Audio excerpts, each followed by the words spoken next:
Ayan na sila. Papalit na sila ng balahibo. Ayun, lalaki na nila. Ayan, kumakain sila. Yung mga dalawang barako nga pala na tatay ko na ng birthday ni Commander. Ayan. Tapos ito naman yung mga sisiw natin na asil. Ito ang lalaki. Ito sila. Wala akong isa. Ayan o. Tingnan nyo guys, tataba.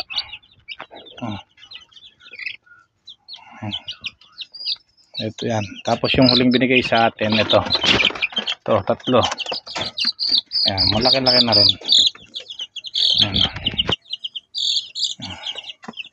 Lakas na kumain. Ito yung kapatid ng yung asil to. Lalaki.